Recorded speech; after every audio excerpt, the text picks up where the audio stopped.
going on, guys? We watch that shit?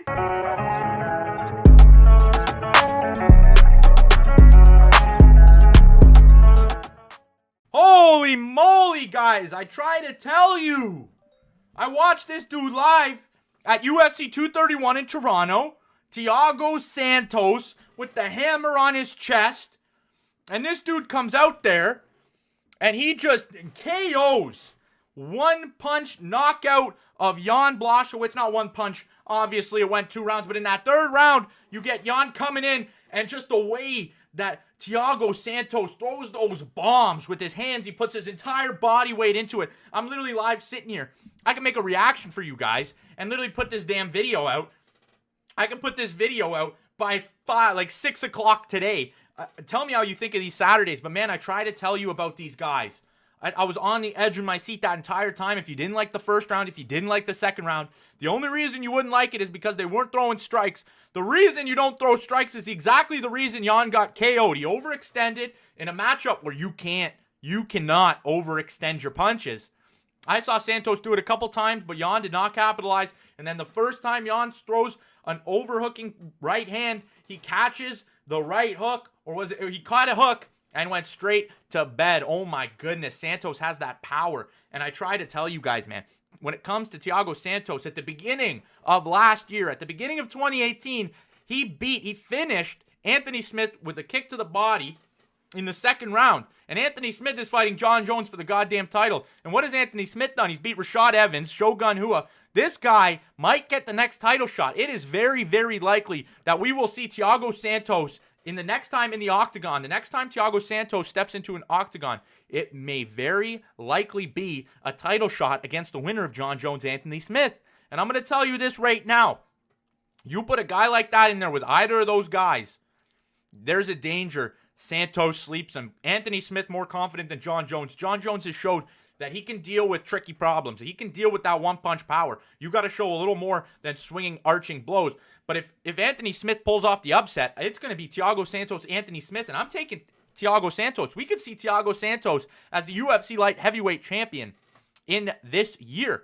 I really do think the UFC has this thing where they decide on fights very, very prematurely because of one result. Like what happened with Colby Covington, Kamaru Usman, and Tyron Woodley as the perfect example.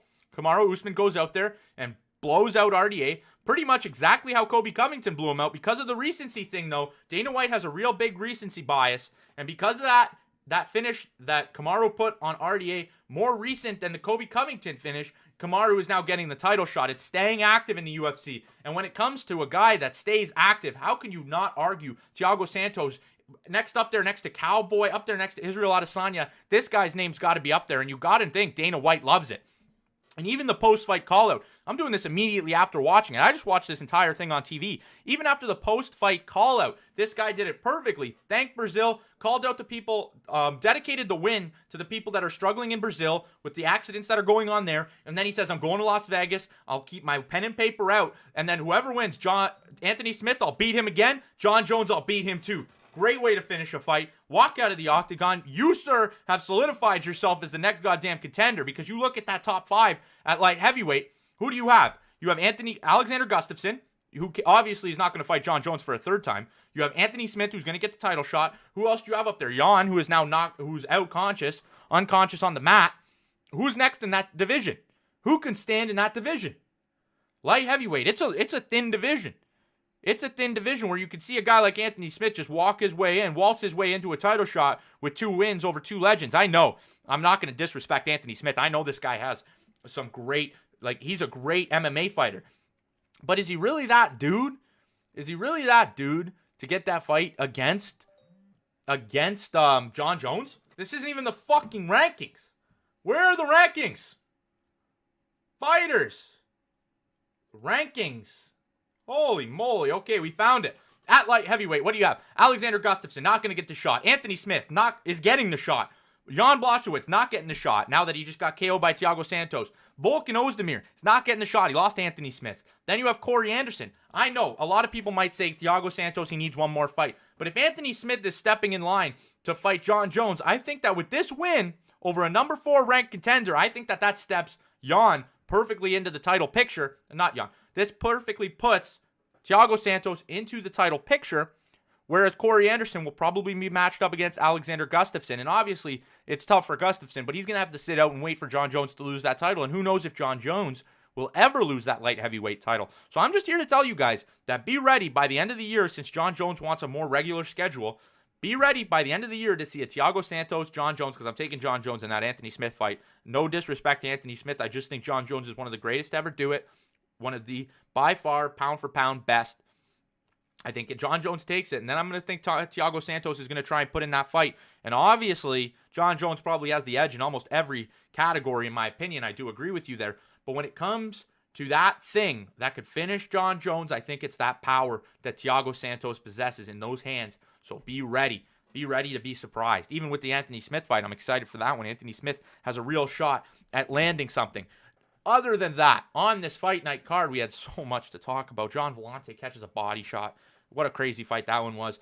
I think that Steele, besides Thiago Santos obviously winning the main event, I'll put that as my main event of the night, performance of the night bonus. If you're going to give two guys fight of the night honors, it's got to be Petr Yan and John Dodson.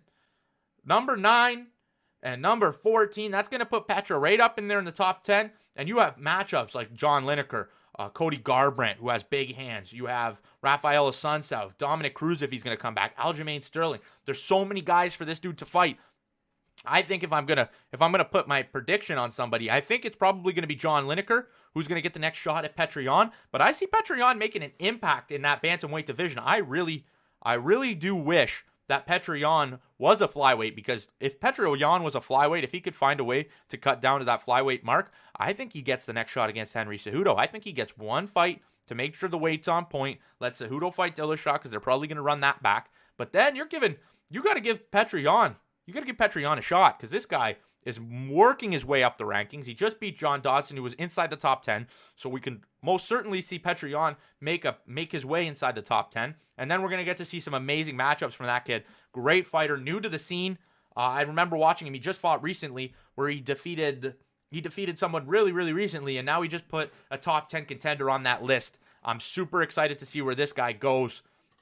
Just a great card for a fight night. They always do. They always put on great shows, the UFC, man. Like last week, I thought it was going to be all Bellator with MVP Page, and a fight night for the UFC blew out both those cards combined, in my opinion. And that's tough to do, especially when you're putting on as many events as the UFC is doing. Just again, showing you either the pinnacle of the sport.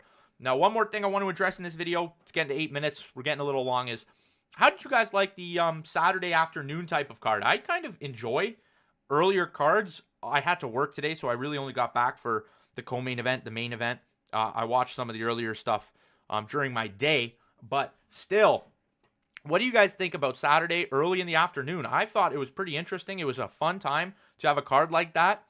I don't think the UFC will ever double up main events, double up cards like that, double up main cards, like have one in the day, one at night. I don't think that'll ever happen. But doing a couple more fight nights at 2 p.m., I don't think they need to be prime time every goddamn time.